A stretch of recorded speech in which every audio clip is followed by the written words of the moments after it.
Going to be doubled up for a sec. There we go. So one of the things is since your audio comes through to me, I had to make sure you weren't doubled up. So I got to get an audio check in the chat because sometimes OBS fixes it, sometimes it doesn't. I love it. Hello, Internet. Can you hear me? Yes. Can you hear Kevin? Or as you know him, Beer or Beersheets or Beer for the Beer God. So many names. Yeah, I stopped using Beer for the Beer God a while ago, but otherwise, here I be. Yes. Well, I think so. Jabro is from Something Awful, so he would know you from that as well. Yeah. So, usually it's just Kevin these days. Just regular old Kevin, or that Beersheets guy. Beersheets guy. So, yeah. So let's go ahead. Let's get started. Sure. So Kevin, welcome in. You are Mr. Beersheets, as people can ascertain. Yep. So. While I get this promoted in the Discord, why don't you talk a little bit about how did Beersheets start? Where did that come from? So Beersheets started because I, for the life of me, could not find a cheat sheet that I liked. And so I just said, okay, I'll make my own. And that was the first year of fantasy football, and I had this really awkward Excel spreadsheet with just a cacophony of colors. And I wanted to develop a system that did not require me to think very much. Mm-hmm. I wanted it to be that someone else was going to tell me all the projections and all the scores and basically rely on the people who have time to do this for real. And I just basically took all of those projections and I used the wisdom of the crowds to make a system that worked for me. And then I was like, okay, well, if I have all these sources, then how do I make use of them? Well, I can use value-based drafting. All right, if I use value-based drafting, then how do I establish a baseline? Well, I can use the player games method. So what started off as me being obsessed about fantasy football turned into me being obsessed about cheat sheets. And people liked them on Reddit enough that I started making them more and more popular. I started learning how to do Excel macros so I wasn't manually doing all the sheets, which is what I did the first few years. Yeah, I remember you doing the sheets manually, and you were like, hold on, they'll be up in a bit. I have to hand do this.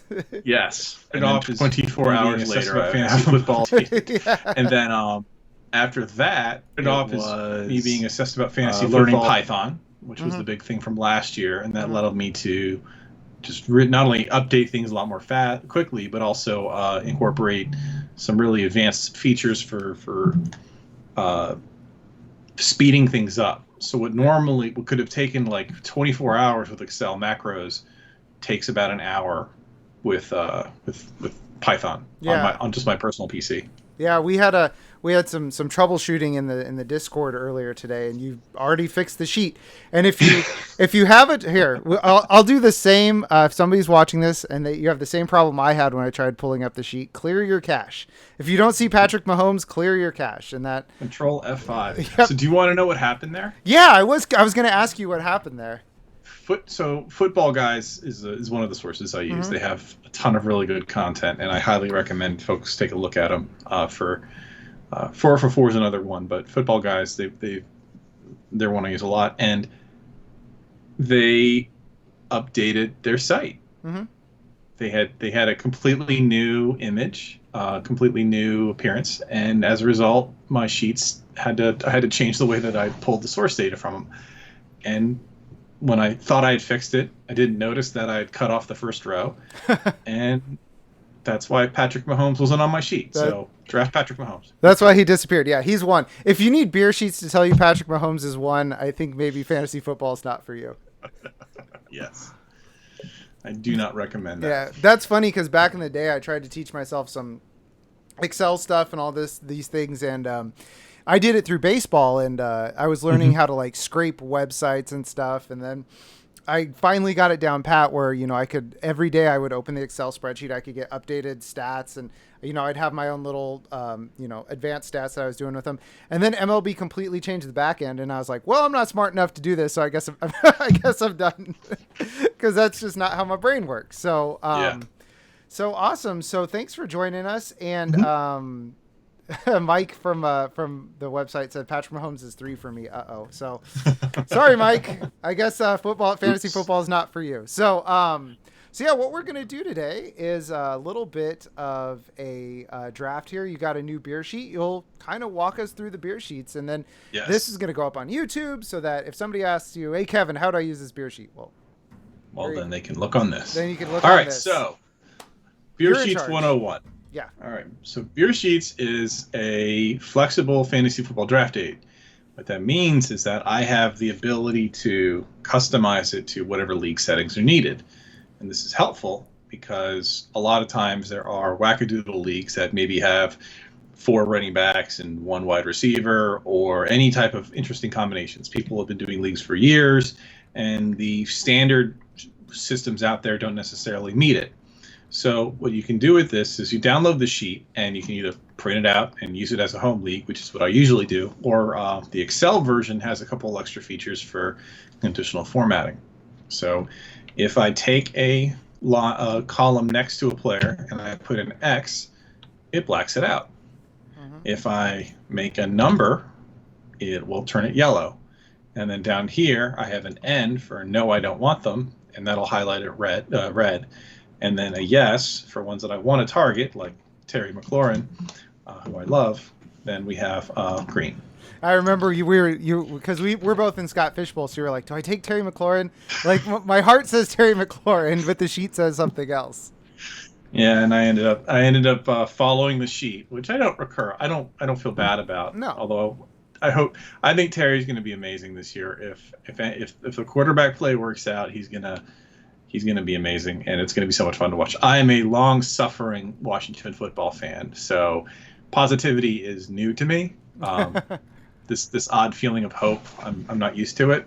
Lord knows where it's going to go, but here we are. Yeah, no, I mean, worst case scenario, the football team is going to be fun. Like, Yes. Absolute worst case scenario. So, like, I'm a Niners fan, and when they had Chip Kelly for that year, I was like, well, we're going to be bad, but hopefully it will be fun bad. You know, it won't be a slog to watch the games. Yes.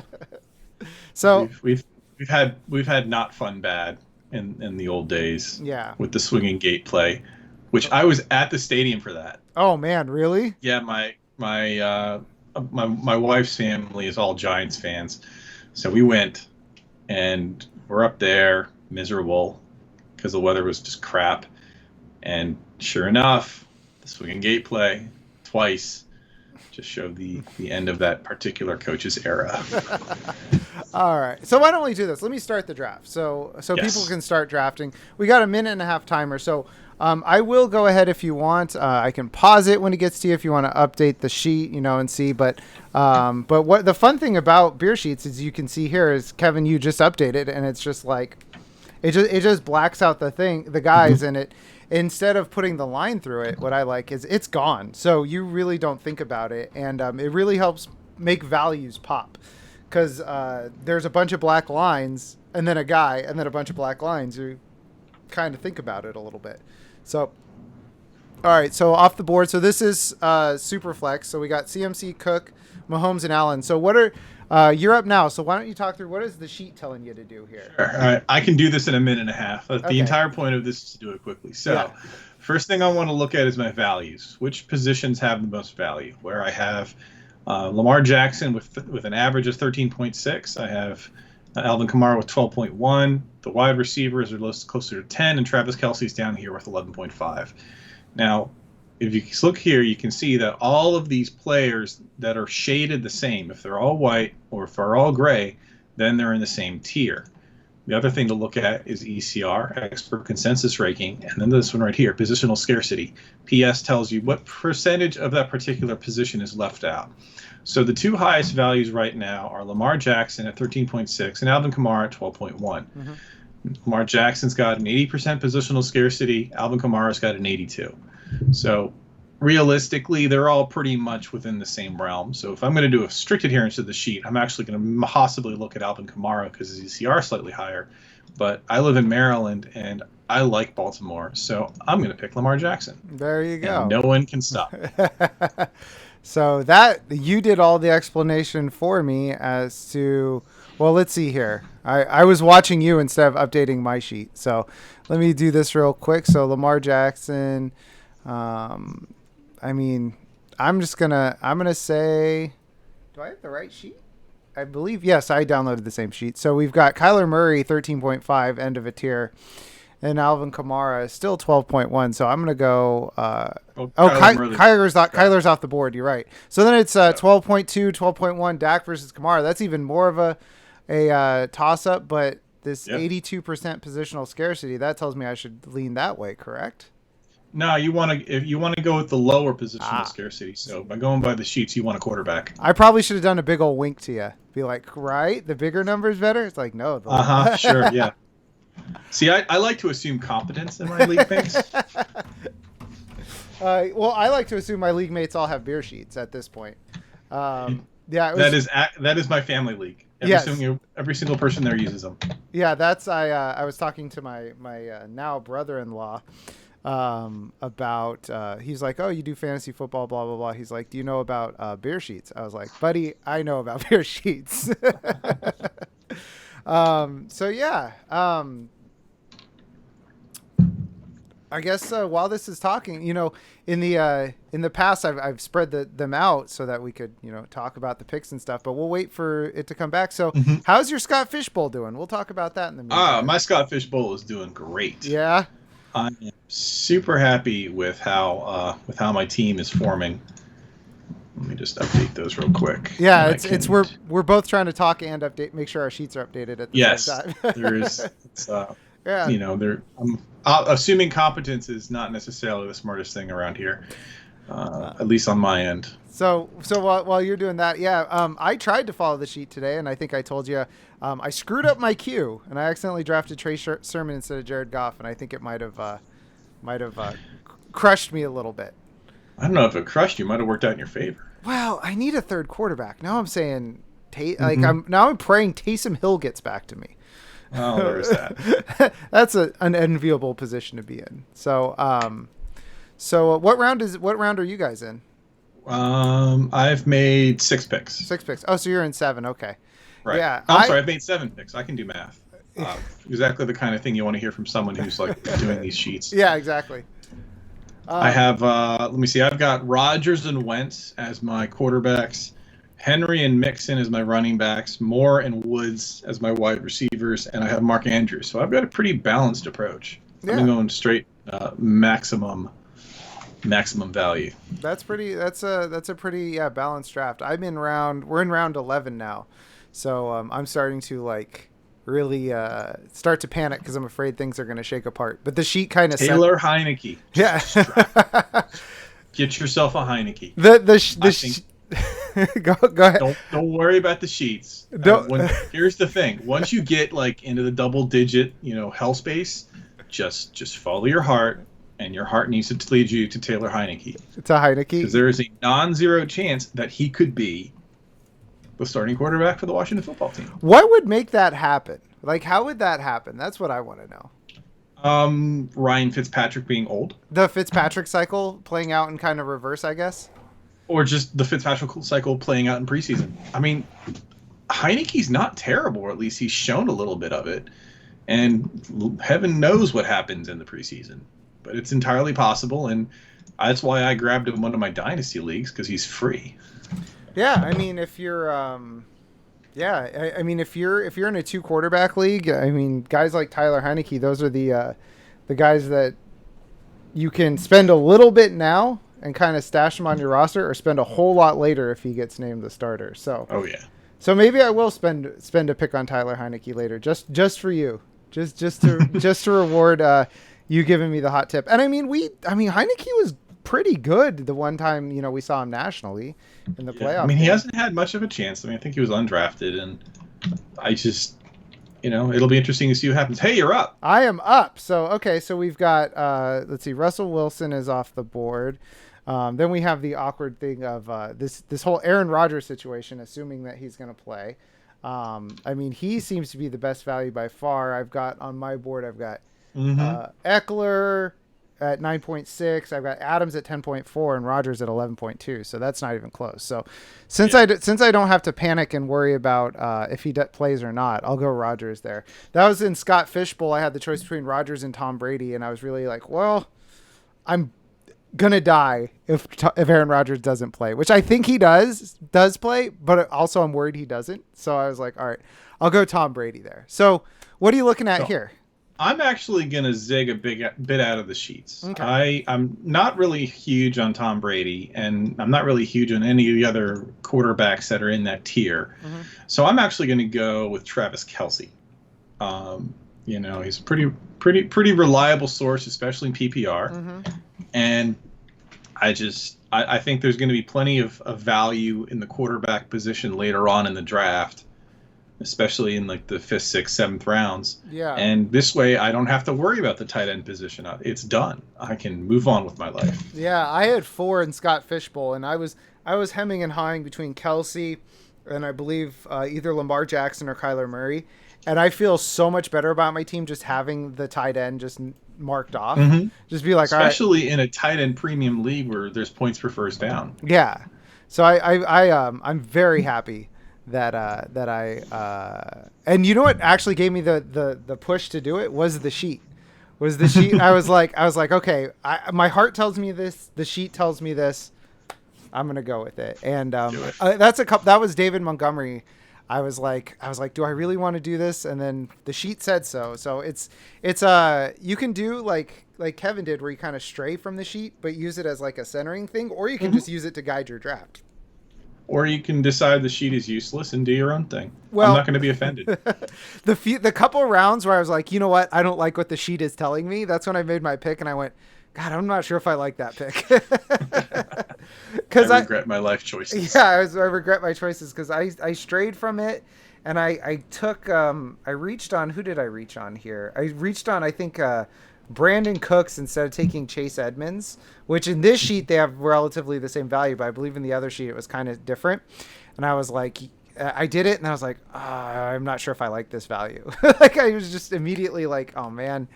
So, alrighty, so we got Dalvin Cook. So I guess at this point, between rounds, do you start to think of what you're going to do, or you just wait for the sheet to tell you what to do when it gets close to you, or do you like narrow it down? Like how do you handle this between rounds? The zen of well, it depends. I mean, obviously you have to keep track of things and cross things out, Mm-hmm. but ideally you're doing this in the middle of a draft with friends and family, and you're just kind of hanging out. And yeah, you can obsess about what happens, but I mean, realistically, I don't have a lot of control over what happens in the next 6 picks. And so I could say, all right, well, maybe Jalen Hurts will be there. And if he does, that's pretty solid value. Or maybe I'll go for a wide receiver or, even a running back. But I have no way of knowing because I have no control over what Jabro is going to do. And I'm sure he's going to do something that's going to be, a delightfully pleasant move that I'm not going to hate. Or he'll take Stafford. I don't hate Stafford. I think Stafford is going to be really exciting, and I think a lot of people are sleeping on the Los Angeles Ram players because of them.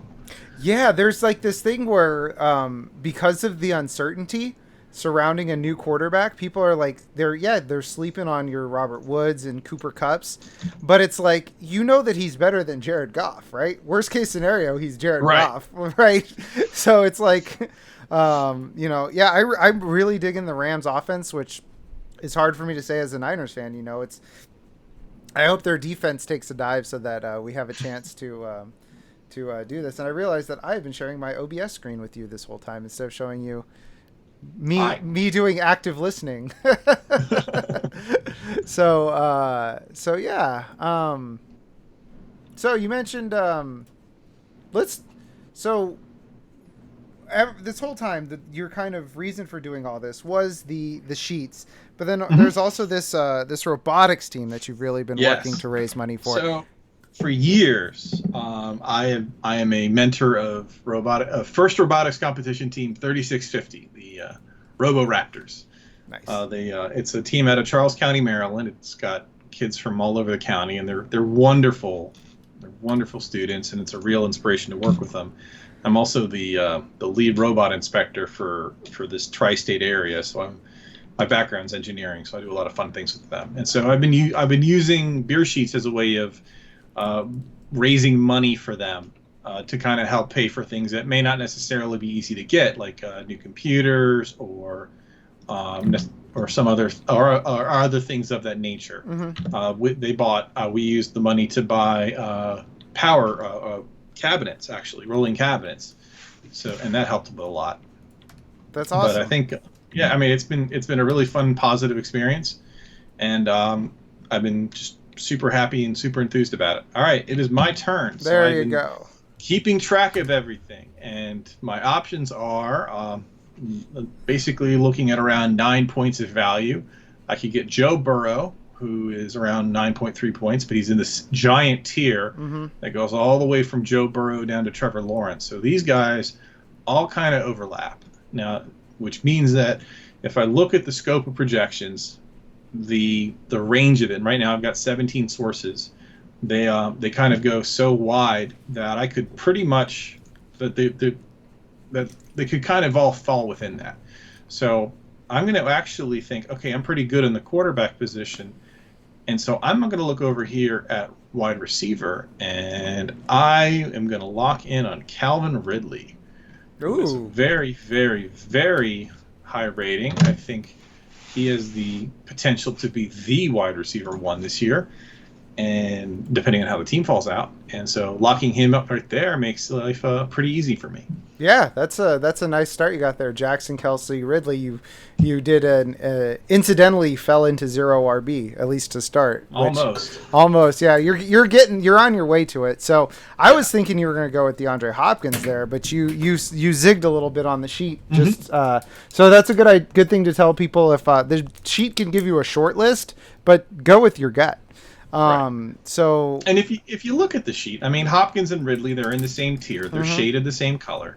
And as a result, it's pretty much what do you want to do with the information you have. So that's kind of where I went with that. Yeah. So for me, I'm not sure how I feel about DeAndre Hopkins this year in terms of taking him now, but I know I like this next tier of Thomas, Brown, Metcalf, Jefferson, Keenan Allen, Allen Robinson. So I'm going to go with the highest rated running back here, which is DeAndre Swift. So I have 2 quarterbacks already, so I'm losing a little bit of value. Or I scroll down here, there is Darren Waller as well. Yes. I think I'm actually going to go Darren Waller. That's a more justifiable value because he's 8.1. And that really locks up tight end for me. And I started the same way I started in Scott Fishbowl, 1 tight end and 2 quarterbacks. So now, it's going to be a little bit of an arms race here for George Kittle, Mark Andrews, and wow. So the sources have Kyle Pitts over TJ Hawkinson now, huh? Yes. Wow. Not by much, but he's pretty. I mean, so realistically, if you got 2 guys next to each other and they're in different shading, it's not necessarily going to suggest that there's a huge disparity between the 2 of them, but it might be enough that you could justifiably pick one over the other. But I would not argue with anyone picking TJ Hopkinson over Kyle Pitts. Yeah, and that really gets into, I mean, I've been doing projections for 3 years where you do projections and then you're like, okay, this is kind of where I hope things will happen, but you also have to acknowledge that the floor for Kyle Pitts is a lot lower than TJ Hawkinson. So that's a rougher. So speaking of floor, we haven't touched on the other columns on here, the F and the C. F and C. Yes. Sure. All right. So there's 17 projections here, and that means that I can work with pretty much whoever I want. And so I have a range here. The ceiling is, I think it's the average of the top 3, and the floor is the average of the bottom 3. And what this lets you do is this lets you get a sense of exactly how every single group is, or every single projector views these players. So, for example, someone is very low on Baker Mayfield, 4.9 points per game as opposed to 7.9 for the average. And so as a result, you can kind of, it helps you kind of confirm your own bias if you want. I like this guy more than this guy. Their possibilities are endless. Yeah, it's one of those, use the information that the sheet gives you to tell your story. So, all right, so let's see. It's come back to me. Michael Thomas, AJ Brown off the board. So top guys I'm looking at here. I mean, DeAndre Swift. Yeah, my boy's back. So the guy I almost took last round, so I'll take DeAndre Swift now. Sweet. So that works out well, and you can see Or you can't actually see. We're not sharing my draft board. He's not the highest ranked, so people might fill in around you. But Yes. But yes. All right. Well, that actually makes my life really easy. I wasn't anticipating doing a 0 RB, but I think I'm going to end up doing it. I'm going to go for Justin Jefferson. Hey. I think this is Allen Robinson's up there too. But so here's the interesting thing: if you look at the ECR, I like using ECR as a separate source compared to the projections. So the ECR, expert consensus rankings, that's actually from Fantasy Pros, and that is a complete spectrum of expert rankings, and then typically they use a different system than projections. So I like using ECR as a tiebreaker. Also, I happen to think I'm not entirely sure that Allen Robinson isn't going to end up with Andy Dalton throwing to him for a little bit, and I'm not a huge fan of that. So here, I'll take Justin Jefferson and good old Kirk Cousins. Yeah, good old reliable Kirk Cousins. And Terry. Yeah, I was gonna say your boy just came off the board. I know if you're like, well, I'm gonna start with 3 wide receivers. Might as well have one of them be Terry McLaurin. So yes, well, sadly, it wasn't to be. Yeah, so that's your reaction there. Fantasy football is about rooting for your guys, and yes, maybe Justin Jefferson was the smartest play there, but it wasn't the play your heart wanted. I don't think I could in any universe justify taking Terry McLaurin over Justin Jefferson. NFC with any luck, I will eat those words. Yes. And it's beautiful because that means Terry McLaurin is amazing, and that means good things happen to the Washington football team. That's right. NFC East only league, you could justify it. I want to try one of those, because I don't know how much fantasy baseball you play, but there's NL league only leagues and AL only leagues. I really want to try like an NFC only league. I think that would really change the calculus on a lot of stuff. It would. That would be crazy. Yeah, because I haven't seen anybody kind of put those together, but you should be able to do it. What you could do is you could do a 12-team league, and you could have 6 of them be NFC only and 6 of them be AFC only, and then you would have an actual Super Bowl. That would be fun. So you have like 2 divisions. Yes. Oh man, that actually sounds like a lot of fun. I gotta figure out how to do that. And then you would allow for cross-division trade because trades are awesome and everyone should trade. But when you start, it would just be those guys and those guys. Oh, that sounds like I pretty much capped on the amount of leagues I want to do this year, but I would love to do that. I would love to do that plus 1. That'd be an interesting experiment. Yeah. Yeah, because that would be a lot of fun to do. It's like I see you've been getting more into like fantasy Twitter, and you can see how people are like, well, you just got to change how the player scoring happens, and that's how you get different leagues. And it's like nobody's really talking about that idea, the AFC only versus NFC only. That seems like it would be fun. I'm down for that. Yeah, I want to. All right, we've had a skill position player run. We've got guys going left and right here. Yeah. Dobbins, Carson, McLaurin, Robinson, Montgomery, Cooper. It's been pretty aggressive. Yeah, some people like Ender's OSC. He doesn't have any quarterbacks, but people got their quarterback set and then just said, "All right, let's start pulling the trigger on some guys." And while I'm talking, I can barely keep up with doing the sheet here. I lost my spot. So Swift, Jefferson. So I'm gonna go silent for a second. Let me get this caught up. Well, you gotta hurry up there. I think it does work pretty. I found that this system works really well with just a marker and some highlighters. Mm-hmm. Usually, if I'm doing it in person, I'll grab a few highlighters and use a black marker to shave everything off. And that's been a pretty good experience. Yeah, and actually, here's how easy it is to do this while you're talking. I didn't realize I was caught up. I had just been, as picks had come off the board, I've been knocking them off. So, So all right, so let's see here. So, I mean, you've got some good quarterback value coming up, but there's a lot of them. Yeah. So the question is, do I bite the bullet and get the quarterback I really want? Or do I wait and hope for someone else as my QB2? And if I know that if I do this, I know that if I go quarterback here, I am going to be screwed on running back. I'm just going to have to embrace 0 RB, full force, find all of those pass catching upside guys. And you know what? I'm going to do it. I'm going to go with the guy I Yeah. really want, and it's going to be Carson Wentz. Carson Wentz. All right. Yes. So you're feeling good about him coming I back in think Indy. I want to believe. I think he's. This is according to ECR. This is about 2 rounds too early, and who knows? But I want this to be. I think that line is going to be inspirational. I mean, think there's going to be good things there. Yeah, I think it's going to be one of those things where he's gonna get fixed up. I think with this line, with coaching staff he's used to, I really think that Wentz will have a big bounce back here. So, on to me. I'm kind of ignoring the quarterback column for now, just because there's a lot of guys there, and if I just keep drafting from these quarterback, the value at quarterback, I won't draft anybody else. And I need a wide receiver, so I'm gonna go Robert Woods here. He's the highest wide receiver left here.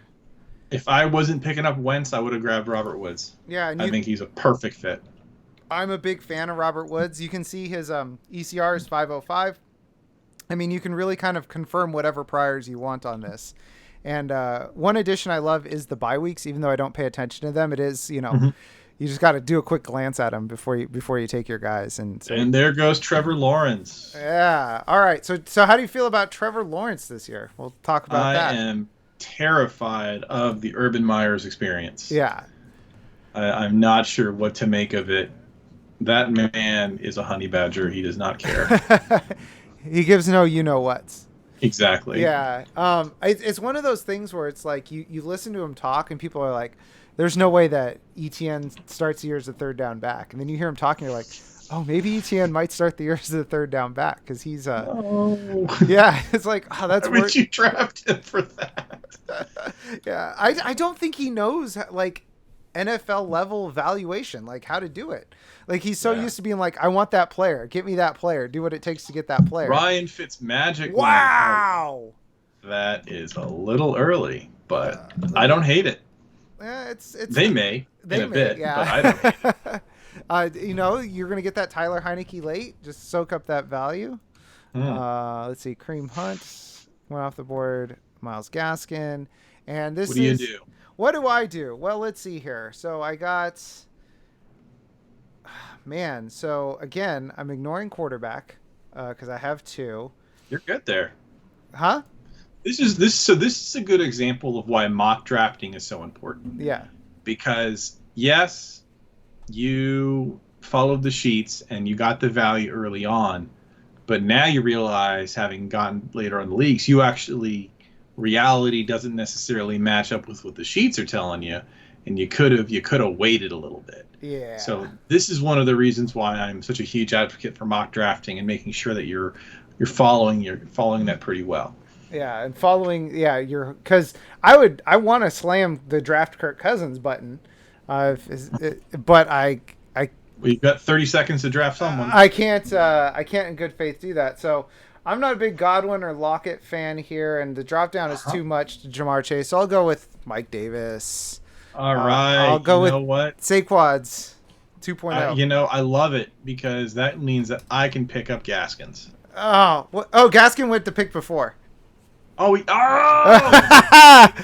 have not paying attention. I would have slam dunk Gaskin if it was me. I know, and then I would have slam dunked Mike Davis. I was all sitting here like, yay, they're in the same tier. Yay, I can be happy. No, all right. Well, you know what? You're not a Lockett guy, but I am. There you go. Well, bam. Yeah, that's what I love. Is everybody can one of the things I love about fantasy football drafting is in fantasy baseball, it's so much like formulas and metrics. But you and I are like, I'm not a big Lockett guy. You're like, I'm happy with Tyler Lockett. Give me Tyler Lockett. So especially as my wide receiver 3. Yes, please. Yeah, your wide receivers are on lockdown because you still don't have a running back.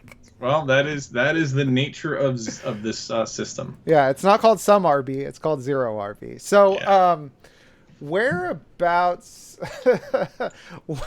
whereabouts are you thinking you might start looking at running back? Are you gonna maybe be like, okay, maybe I need to skip the sheet? 2 rounds ago. 2 rounds. Well, I mean, I can undo 2 rounds worth of picks. No. I'm sitting here thinking, man, that Kirk Cousins choice was not necessarily the wisest one, but that's why you do it. Yeah, Or not Carson Wentz. Carson Wentz, yeah. Yeah. And I mean, this is the perfect example of why you can't. I mean, you can just print a sheet the day of your draft and just put together a pretty good team, but it's not the best team you could, because sometimes just drafting for value leaves you in a lurch. And that's what I really like about the sheets. Why I use the sheets, Kevin, is I can say, okay, so I like these guys. Like, am I crazy? Like, is me valuing this guy over this guy a little crazy? Are they pretty close? It's a good double check, and I do this all day. And so I use the sheets as a double check. And like I said, the picks I hate are jumping off the sheet, or when I jumped off the sheet in Scott Fishbowl. So, I mean, I've been waiting to ask you. Oh, there goes your boy. There's my boy Kirk. Gone. In the the 7th round, that's huge value for. Oh yeah, that's the right choice to make. I mean, Yeah. What's left in his tier is Derek Carr, Baker Mayfield, Daniel Jones, and Tua. Yeah. So good choices there. I want to talk to you about this. That's a good transition. Have you thought about how, like, what's the methodology? So the behind the curtain a little bit that ends Sure. up with Daniel Jones and Derek Carr in the same tier. Like, So it's sorry, I gotta get Javonte Williams. yeah. So the system that it's basically a binning system. I forgot which algorithm it is, but it's binned based on the player's average value and the standard deviation of the projections. Mm-hmm. So the idea is you start with the top ranked player, and then you look at the spread of values, and then you see whether or not that overlaps with the few players down, and at some point the next guy doesn't fit into that bin, and when that happens, that's when you go, all right, he's my guy. Okay. And that's how so that's kind of the process. Okay, perfect. Yeah. Oh man, you are getting. Whoo, Zach killed you on. I wanted. I was like, okay, I'll have Travis Etienne. I won't feel terrible about life, and then instead that happens. Yeah, So you thanks do. A lot, Zach. Yeah, you do know. The worst. You do know this is. You can't literally draft 0 running backs. I understand what you are saying. I don't necessarily agree with you, but I understand your approach. You're like, this is a free country. I can do whatever I want. Exactly. This is America. All right, now what do I do? Well, I could go look at these running backs who don't really spark joy. Mm-hmm. I have one flex spot left. So I'm going to shoot for the moon here and go with OBJ. Oh, wow. Okay. So OBJ, a little bit down on your sheet, but in the same tier of all these guys that are going right now. I mean, so we're now at the point where, you have these massive, this is a massive tier. Mm-hmm. They're like, yes, there is a difference in expert consistent ranking, and yes, there's a difference in projected value between like T. Higgins and Will Fuller. And to say that they're in the same tier is a little awkward when you think about it, but when you look at the difference between T. Higgins and Will Fuller, and then you compare that to the difference between, Patrick Mahomes and the next lower level down, that's where the things start to hang. Like, I think it's, the difference between Patrick Mahomes and Dak Prescott. That's a huge difference. Yeah. So that's what we're talking about when we're looking at the tier system. So who's your guy? I'm thinking, well, I know who I want to take, but I think I can get him on the bounce back. So I'm going to take the guy I don't think that's going to be there. Same tier, Cortland Sutton. He is not a bad pick. Yeah, he's 3.2. He's in this big glob of wide receivers here. I'm gambling that my guy will come back to me, which I don't want to say who it is because somebody will be like, gotcha. Well, meanwhile, I'm sitting here with my entire draft board out for everyone to see. So, whatever. I mean, someone will figure it out. Yeah, there's this whole tier right here. This tier of wide receivers. I'm going to ask you, who is your favorite? Because this is a big tier. It starts with. It starts with. Does it start? It starts with. It goes from T. Higgins to Will Fuller. Yeah. Okay. So T. Higgins to Will Fuller. So who is your, I guess, favorite guy to get in this tier? I'm sorry. No, it's even bigger than that. Deontay Johnson to Will Fuller. Okay, yeah, that was what I was humming and hawing over because I was trying to delete it to get back to the beginning of the tier. I mean, I like I like OBJ. I think maybe he's busted, maybe he's gone, but I think in this particular tier, you're really trying to hope for upside. I'm a big fan of DJ Shark. I think Deebo Samuel, if he's healthy this year, that could be a good one. Mm-hmm. There's just a lot of good players and a lot of good value, but I think for me, just the idea of maybe chasing that dragon one more time and going for OBJ seems like it's worth it. Yeah, and Curtis Samuel, I think he could do really well. I think Curtis Samuel's going to do a great job in Washington. I think he's going to ruin some J.D. McKissick drafters' day. That's actually a good question. So how do you see? So we've got. I want to talk to you. You're a Washington fan, as you mentioned several times. How do you see this short target passing game playing out? So we got Logan Thomas, who blew up with Alex Smith. We got J.D. McKissick, Antonio Gibson, who's the best of the bunch, and Curtis Samuel, who might be the wide receiver version of Antonio Gibson, just kind of like edging more towards wide receiver than running back. Oh, Michael Carter went. Oh my God, you're never getting a running back. He was dead. Someone saw that. Then again, he was so low, I probably wasn't going to get him where he was going. That's the other thing. You got to go get your guy, and I clearly did not get my guys, no matter how much I highlighted them. Yeah. So I must accept my fate. Well, I mean, that's one thing is he's pretty far down on the sheet. So you didn't get Michael Carter, but you're going to soak up value because somebody else did. And that's what that's what I dig about sheets too, is you can if somebody takes a guy lower down, I'm like, yep, give me that. Let me soak up that value, So yeah, let's talk. Oh, Chase Edmonds, good guy. That's who kind of I was referring to, and you soaking up that value. Yep. And there goes Tua. There goes Tua. And there goes James Robinson. Oh my God. This is looking ugly. Fast and Furious. There goes Fields. All right. Oops. I almost did Trey Lance. All right. Justin Fields. So I'll get my guy. He is, good. I can justify it. He's the highest valued non-quarterback on the sheet now.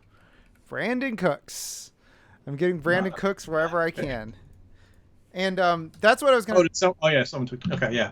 That's what I was going to say is Brandon Cooks, people are ranking him low, but then you see they're projecting him high.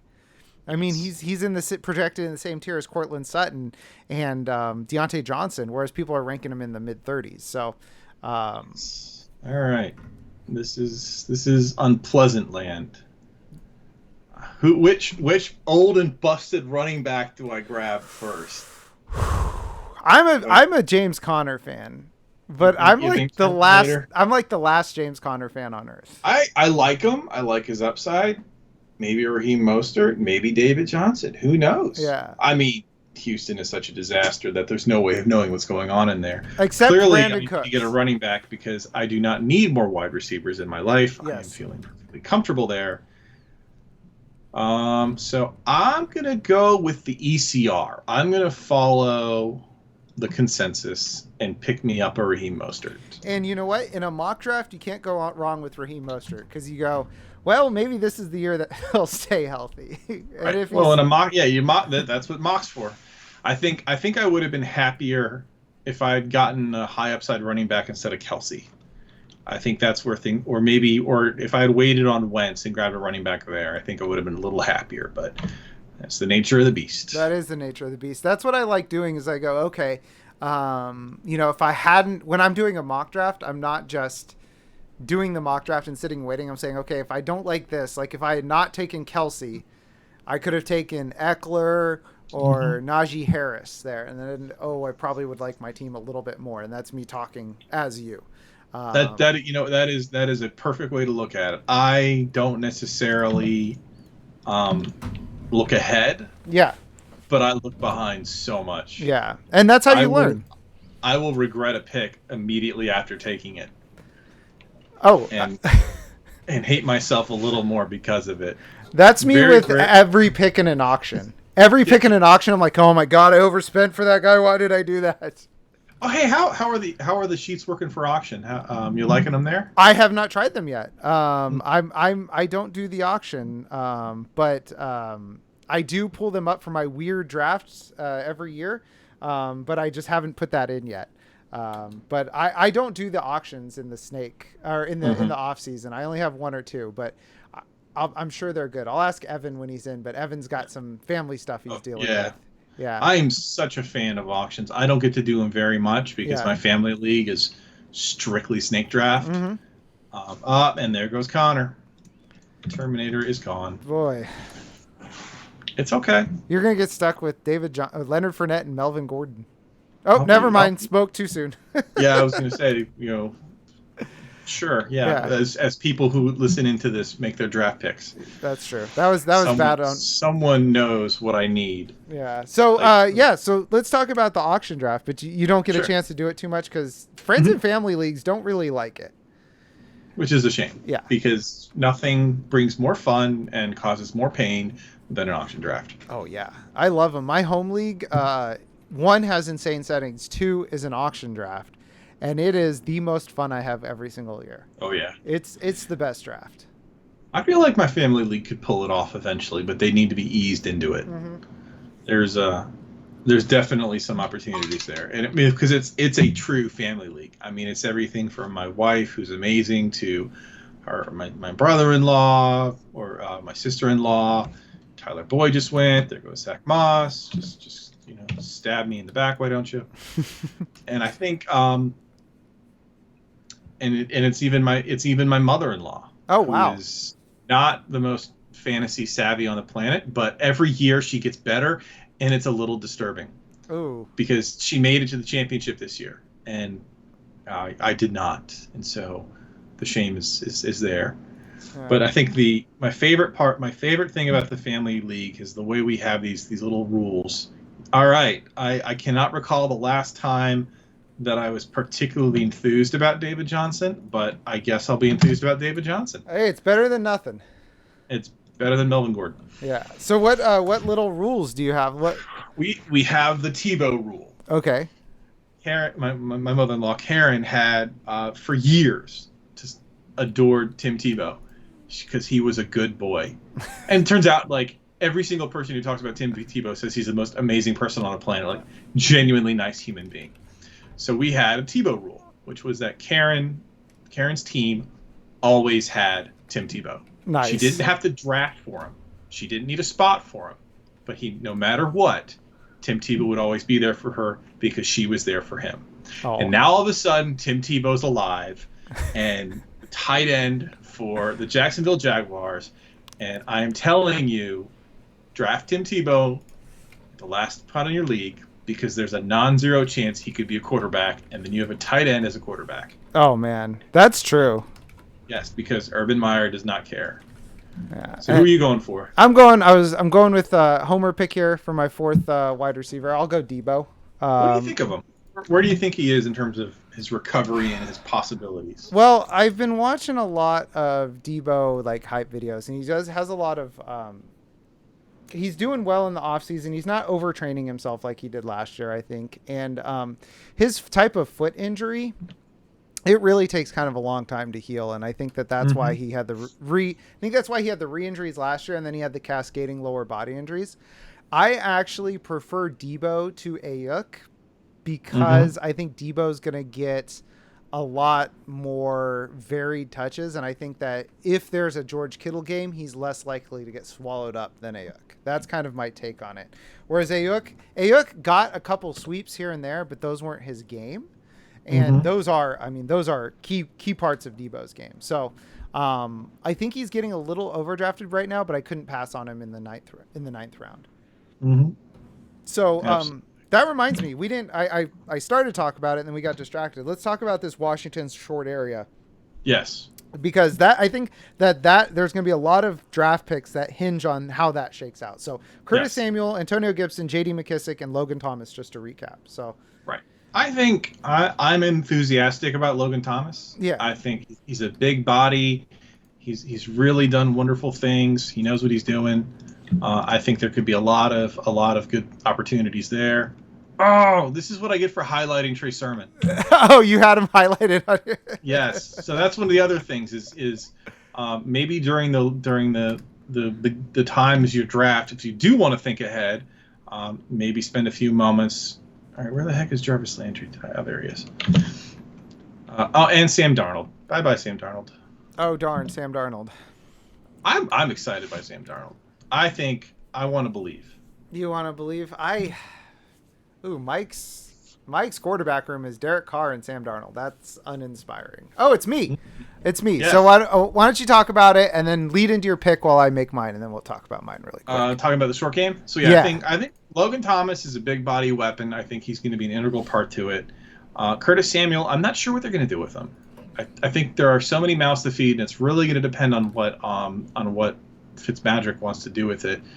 But I think there's definitely some interest there for Curtis Samuel. I think a lot of it is going to depend on, realistically, what on earth is happening as far as what the quarterback preference is. Mm-hmm. What is it they want to do? And I think that's where things are going to be questionable. So it is now my turn, and I am going to go with Damian Harris. It's a pretty viable pick right there. Yeah, I don't hate it in the 10th round. Right. Yeah, people are hyping him up into like the 6th or 7th round, which is why I pushed back on it. But in the 10th round, right, he'll be fine. It's my RB3. We're now at the hope is not a strategy. Yeah. We're in the get your guys. This is where I think the sheets really help you differentiate so far as you're like, okay, so I was looking at Jamal Williams versus Nyheim Hines, and they're kind of the same value here though, but it just was like, you know what, I'll take Jamal Williams here and hope that Nyheim Hines comes back to me, because they're almost the same, even though people don't think of them that way. I'm big into believing in projections. So Jameis, how do you think that sorts out, Jameis and Taysom? I try not to think too much about it. I think that one is going to spoil the other. I think no matter what they pick, people are going to be clamoring for the other guy. I think Jameis is going to be the starter, but who knows what that actually turns out to be. It's a mess. Yeah, my whole thing with Taysom is like, Sean Payton is obsessed with trying to show that he's the smartest man in the room, and whatever that means to you for how he chooses his quarterback. But I think that he can have Jameis on the field for every play and rotate in Taysom Hill and run his offense how he wants. But if he has Taysom Hill on the field for every play, it increases the chances of him getting hurt, in which case he can't run his offense how he wants. Yes. I think that it's going to be annoying all season long. I think you're right. Yeah. And of course it was 2 seasons ago, in 2019, through my wife's company, got a chance to go to a Saints practice. And I don't know what this means for anybody. Biggest coach's son energy I've ever seen from Taysom Hill. Just like shagging footballs, just chatting up with Sean Payton. And just like, I was just like, oh, now I know why this guy's all around everywhere. It's because he's just got big coach's son energy. There you go. Yeah. That's awesome. And one thing that I learned that I've never seen anybody talk about is in pregame warmups, Sean Payton has a different, like, for every star on the team, he has a different, like, handshake for them. Like, you see those videos of, like, teachers and their students? Like, he was going through the warm-up line, and it was like, if you were just like, if you were Ty Montgomery, you didn't get a special handshake. But Alvin Kamara, he got a special handshake. Drew Brees got one. Like, everybody got a special handshake.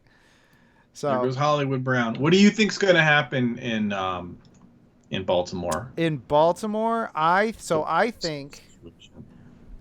this whole thing where I looked into, everybody says the Ravens are going to pass more. Like, what does that mean? So I looked at every team that finished 32 in passing, so the last 18 seasons or whatever since the Browns came back, and the most a team has ever added without changing their quarterback was 90 passes.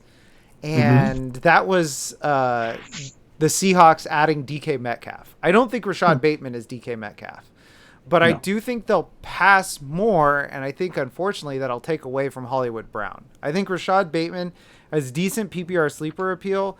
I think Hollywood Brown's going to be too annoying to know when to start. I think that's a fair assessment. Yeah, and I think Mark Andrews, I don't think anything changes for Mark Andrews. But I think that it's just going to be more like the Willie Sneeds and whatever other junk wide receivers were there. Those targets plus a little bit of Hollywood Browns, because he had like 100 targets last year. Those will all get soaked up into Rashad Bateman. I think he's viable, but I don't think a lot of other people are there. Makes sense. Yeah. All right. So we got Gronk and Logan Thomas off the board. Trey Lance. Trey Lance. Wow. So how are you feeling about tight ends this year? There's a lot of discussion about when to take who or who to take. Like, are you going big or going home? Are you going to back end of the blob, front end of the blob? Like, how are you looking at tight end? My feeling when it comes, so now we're at the point where I'm not even seeing players. Yeah, I was just doing that with Rashad Bateman and Jalen Waddle. They're so low on projections that they're not even here. Mm-hmm. So I'm actually going to go with, where is he? Zach Wilson. I think that's a good pick in a 2-quarterback league, because he's not getting benched for anybody there. No. Yeah. And I think the Jets are going to surprise people this year. I don't think they're necessarily going to be like rocking the world, but I think they're going to be good things. Yeah. So. All right. So your question was, I'm sorry, what was the question again? How are you handling tight end this year? I am trying to avoid the middle. It's weird, because normally I think, okay, I'm just going to avoid the middle zone hell range as aggressively as possible. So wait a minute. You wanted Nyheim Hines, but you picked up Jared Goff instead. Because the value was better there on Goff, and I realized that after Goff, I don't have a solid third quarterback to lean into there. So I went with Goff. There you go. Yeah, so that was me actually using the sheet and going like, oh boy, the drop-off is really bad after Jared Goff. Time to pivot. Yeah, he's 6'3", and then the next one is Gardner Minshew at 3'4" in terms of your value column. So yes, that was, and I'm not drafting Deshaun Watson anywhere. I had a whole to do about not drafting Deshaun Watson. So yeah, I went. He's red for a reason. Yep, I pivoted to Goff. Which is what I tried to do in Scott Fishbowl, and I screwed up my cue. So I will. At least I have an excuse now when I lose this year. So So yeah, my excuse is that I'm bad at fantasy football. You're good at math. That's why I made these sheets in the first place. So all right, so tight ends, you said you're. I'm feeling so it's normally I think, okay, go elite or wait. Mm-hmm. This year I'm not sure. Okay. I think this year we're seeing people get a little smarter. We're seeing people think, okay, maybe it's time to maybe look at those middle guys. I mean, T.J. Hawkinson is in that death zone. Noah Fant's in that death zone. Dallas Goedert's in that death zone. Logan Thomas is in that death zone. So I feel okay with the idea of either getting one of the elite guys or waiting for that Logan Thomas, Noah Fant, Dallas Goedert level. That's kind of where I lean on that. It's the way I'm thinking of it is Here goes Watson. If I don't get a big name guy, your Wallers, Kittles, Kelseys, and I kind of want to wait, like how I used to treat quarterbacks, which is a Dave Richard of CBS's philosophy, is I wait until it feels like I'm stealing from the league. Mm-hmm. When I go, oh my God, how is this guy? Like, how did I end up with this guy? So that's kind of how I'm handling it this year. And the thing is that's different for a lot of people. And absolutely. So for me, I think that's a little bit later than most people would do. So, gosh, is this really what I'm going to do? Devin Singletary is the best running back play here, but did somebody say, oh, nobody took hashtag wife material. Marvin Jones. I'm just going to stock up on wide receivers. I've got 5 That's a of them. good idea. Yeah. Not a bad pick. Yeah, he's the highest value left. Yep. Now that puts me in the unfortunate position of asking if I want Devin Singletary or not. And I'm not sure I do. I'm not sure I want any of that Bills run game because, I mean. Yeah, I think it's. I mean, like honestly, taking Damian Harris was a risky pick there, for the same reason. Mm-hmm. I think I'm gonna take perennial bridesmaid Tony Pollard. That's a great pick. I think. Especially with the 17th game this year, I think that we're going to see more. I think we're going to see backfields more split than ever. Yes. Because coaches, it's only. Oh, I forgot about Mike Williams. I should have taken Mike Williams. Dang Oh it. well. Oh well. Because I think we see coaches are the 17th game. They're like, oh my gosh, I'm gonna have to protect my guys. And so Hmm. we're going to see, guys that are normally 18 touch guys or 16 touch guys, and that brings 10 touch guys up to 12. And Yeah. that's your Tony Pollard. So I think that's a great pick, and I think we need to lean into these later guys. Right. And honestly, at this point, there is no real penalty for not taking Devin Singletary over Tony Pollard, even though Tony Pollard's lower on the list. Yeah. You're not. No one is there. The Beersheets police are not going to kick down your door and tell you that you have made a horrible choice because, I mean, at the end, this is all slightly educated guessing. Yeah. Nobody's going to go, hey, you left value on the table here. What are you doing? Right. You monster. So, yeah. And I mean, plus in the late rounds, it's almost like, because like you said, there's names that don't show up on the sheet. Right. When we get to the late rounds, I think what this is, what Beersheets does, and correct me if I'm wrong, is it helps you point you in the right direction so that you don't blow your draft, and then at the end, since these are more consensus average guys, you're looking more at the upside, so you can kind of almost take the sheet, set it to the side, and go with what you think, and you've built such a strong core with the sheet in your first 8, 9, 10 rounds that you can't, you're not like, oh my God, I reached on guys in round 4, 6, 7, and 8. And now I'm screwed. Right. Yeah. It really falls underneath the idea of you can't win your league in the draft, but you sure as hell can lose it. Oh yeah. Yeah. And I see it every year. People ask you, they're like, hey, I'm in I'm in a like 20 round draft and the sheets don't go that far. It's like, man, just take who you want in round 19. Yeah. I mean, at that point, yeah. You're better off just kind of following your heart. Yeah, exactly. Especially later on. Yeah. And like my heart says maybe Latavius Murray, maybe Alexander Madison. I don't know. There's no wrong answers here, are there? No, there's really not. Although I think it's interesting that Tevin Coleman is as far down. People really just assume Michael Carter is going to get it. Well, I mean, he's just like the guy. I can tell you what, Tevin Coleman was actively bad for the 49ers last year. Well, yes. We'll take Madison. I'm gonna continue the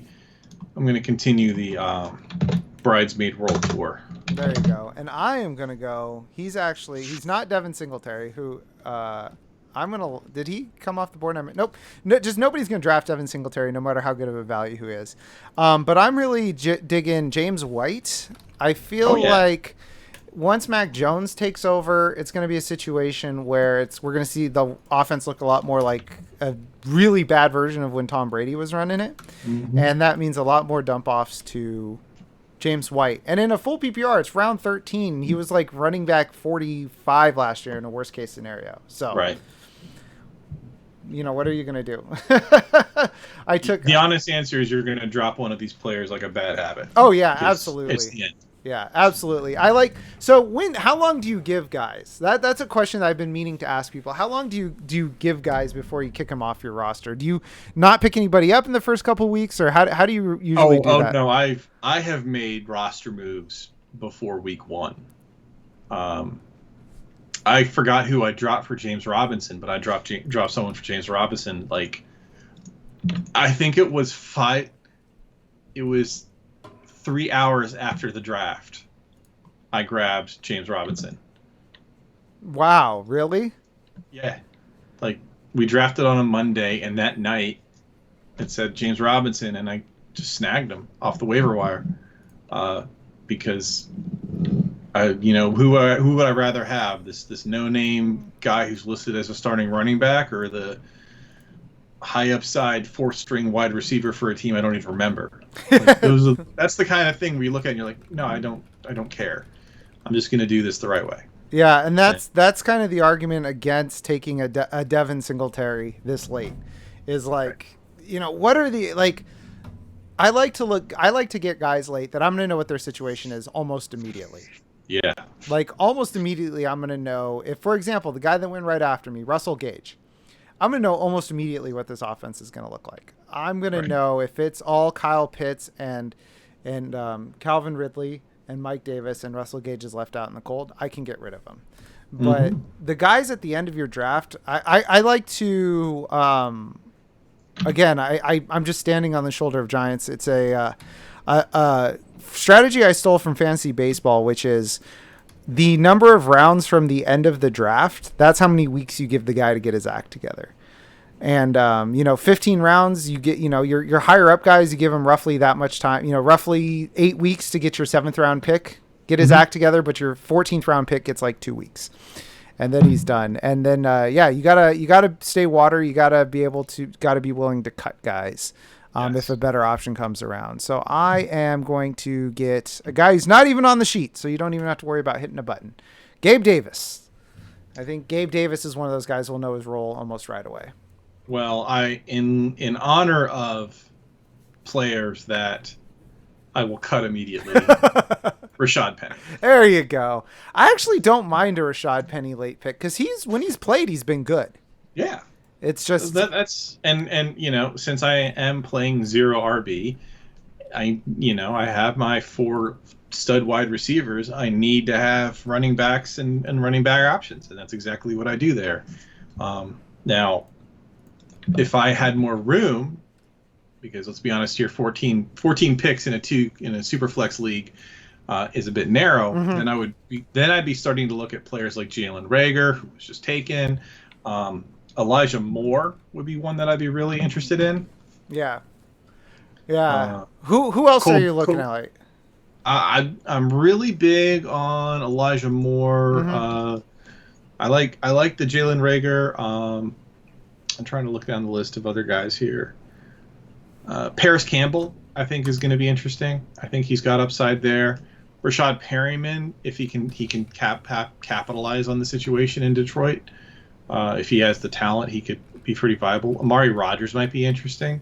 Running back wise, let's see. Running back wise, I mean, at this point, it's looking at Chuba Hubbard, Javian Hawkins maybe, but I'm not really super enthused by the idea of having much hope out of Javian Hawkins because he's still a undrafted free agent. There's just not much there to go with. Salvin Ahmed maybe.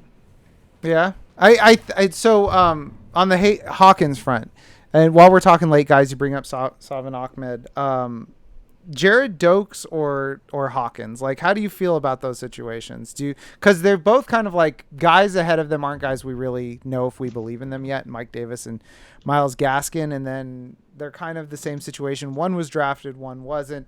But they're both digging out of a hole. So if you're late, are you going to look at Jared Dokes or Javian Hawkins? I'm not going to look at either. Really. At either. Okay. I'm just not super enthused. That's a viable answer. And you mentioned that 14 rounds is a little narrow. It's because 15 rounds. 15 rounds. Yeah. Said there was 15 rounds. Yeah, I just didn't think we should be here for 16 or 17 rounds. No.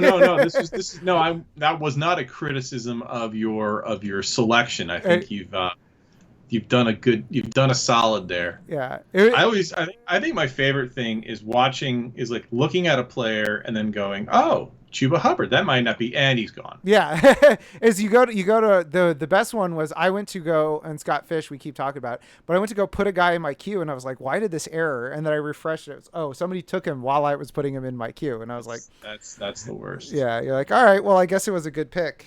I'll tell you now, this is interesting. Evan Ingram hasn't been taken yet. That is interesting. Yeah. In a 12? Is it? Like, I just don't see a use for having him, though, because that's like the worst.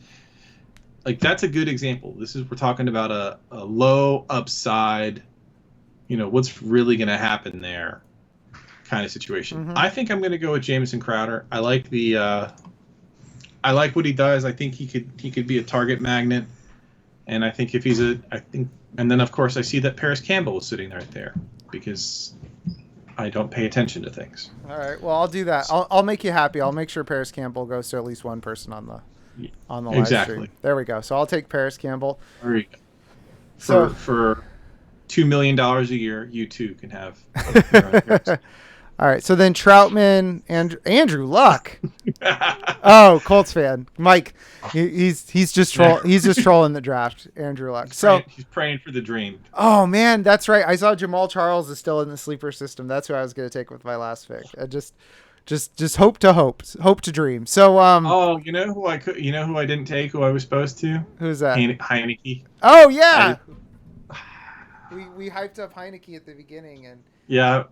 Oh wow. This is what I get for coming on here after a full day of quote unquote work. Yeah. I mean, yeah, I'm a little brain fried too. I wrote 3,300 words today. That's too many. So more than I wrote. Yeah. So well, you wrote the important words, which was the script for Beersheets. So yes. I appreciate you coming on. Do you have anything? Do you have? I'll put a link in the YouTube video. This is gonna go up on YouTube where the folks could donate to this. I know you said you weren't sure if it was gonna happen in the year. Yeah, we're still working on that. But if you follow on Reddit or if you follow on Twitter, I'm at Beersheets on Twitter. You'll I'll keep everyone posted as to what happens with that because thanks to COVID, the team we're still figuring things out with them. So we're keeping on. Couple things that the biggest thing is that we've got a promotion going on with 4 for 4. Mm-hmm. If you sign up with code Beersheets, you get 20% off, and I get a little bit of a kickback. And if you join Underdog, which is a pretty nice fantasy service, they have a lot of decent leagues, best ball as well as standard leagues. And if you put in $10, you get a year's worth of 4 for 4 premium, which is worth $50, as well as like $25 in credits at Underdog and a few other things. And if you use code Beersheets, then I get some kickback on that as well. So if you want to get something for yourself and help me out a little bit, you can do that. Obviously, go to Football Absurdity because these guys do great work. And that's it. Thanks a lot for having me. Yeah, I appreciate you plugging us. Let me do my plugs real quick before now you have to sit and listen to my plugs. So we've got our player profiles up on the website. Evan and I have been cranking them out. We've completed the first run of quarterbacks, which is 20 quarterbacks. We are going to have 40 running backs done by Monday. We're pumping out 5 a day. And then we're going to wide receivers and tight ends. Our draft kit will be available on August 1st. It's going to be $7, or if you sign up at the patreon.com/football absurdity, you will get it for your monthly subscription of $3. We will be doing this week on the podcast AFC South. That's on the Patreon feed. Then in a few weeks or next week, we're going to have NFC West with Rotosurgeon, Kev Masurgeon. A couple weeks after that, it's going to be Lindellians. And then the big get. We actually got Michael Fabiano, who's going to be on in about a month. So I'm very excited about that. I love your podcast, by the way. Oh, thank you. I appreciate it. It is on my list. Football Absurdity Podcast. Go listen to it. It's a lot of fun, and it's a lot of fun to do. So follow him at Beersheets. Sign when you go to a fantasy football site, just do promo code Beersheets, see if it works. And if it doesn't, then it'll send them a message. That's right. So for Kevin, this is Jeff. Thanks for watching, everybody. And if you want to share this with people, it will be on YouTube tomorrow. So take care and have a good one. Thanks, everyone.